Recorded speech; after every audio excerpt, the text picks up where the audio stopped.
Hello again, welcome back to my YouTube film review channel. The channel with the vlogs that nobody asked me to do, but everyone really respects me for doing.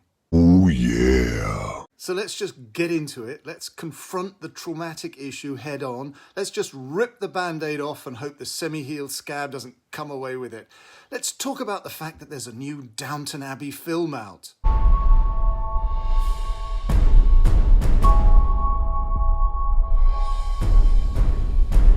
Years ago, before you were born, I met a man, and now I've come into the possession of a villa in the south of France. What? That's right, there's a new Downton Abbey film out entitled Downton Abbey, A New Era. And in Star Trek terms, we've sort of got to the death of Spock stage. Downton fans will remember that at the end of the last feature film, Dame Maggie Smith's character, the Dowager Countess of Grantham, was very ill, and with ineffable patrician wisdom, had accepted that. So we all sort of thought that if there was a second film, Maggie Smith would be like Meryl Streep in Mamma Mia 2, dead and recalled briefly, lovingly, in flashback. And I very much suspect that this film's plotline about old Lady Grantham inheriting a house in the south of France from a former French aristocratic paramour, she says she's giving it to a great niece anyway, was in fact originally written with the grande dame being dead. But no, evidently Maggie Smith accepted a handsome fee for being in this, alive, and so she's back for another quite big part. Not bad for an actress who has never watched a single episode of Downton in her life. We've got two plots for this Downton, which have been cheekily stitched together with a sort of Acorn Antiques insouciance. Downton Abbey needs the roof fixing. There's a trip to the surprisingly small attic to see the rain coming in. So they have to accept cash from a film production company to use Downton as a location.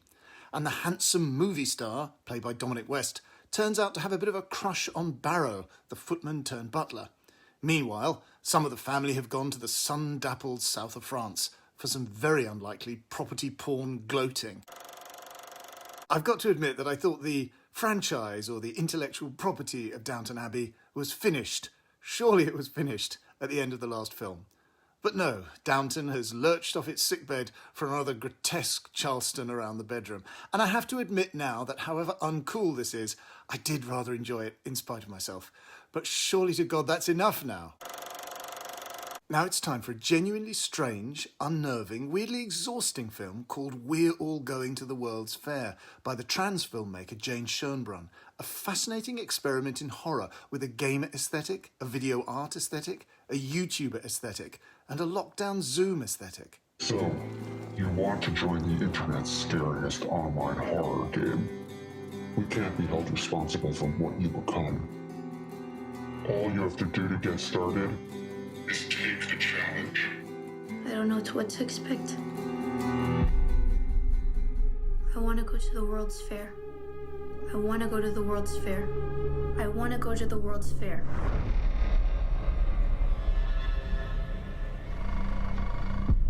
This is for serious players only. Newcomer Anna Cobb plays Casey, a lonely teen who wants to take part in an occult online horror game called the World's Fair Challenge. A ritualistic game whose players are expected to upload confessional videos documenting their mental crises brought on by the game, which Casey duly does. But then a middle-aged man reaches out to her, offering to guide her through the game's darkest challenges. Who is he? A predator? Or maybe the game's inventor? This movie takes place in an atomized, alienated world in which there are no physical face-to-face encounters, almost a post-apocalyptic world in which Casey and the other players are the last people left alive.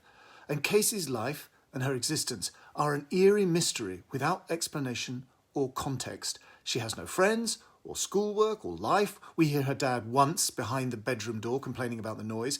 She just exists for the game. The film itself looks as if it has been made under lockdown conditions, and if that is the case, it is surely one of the most imaginative and resourceful responses to the lockdown. A really disturbing and intriguing film.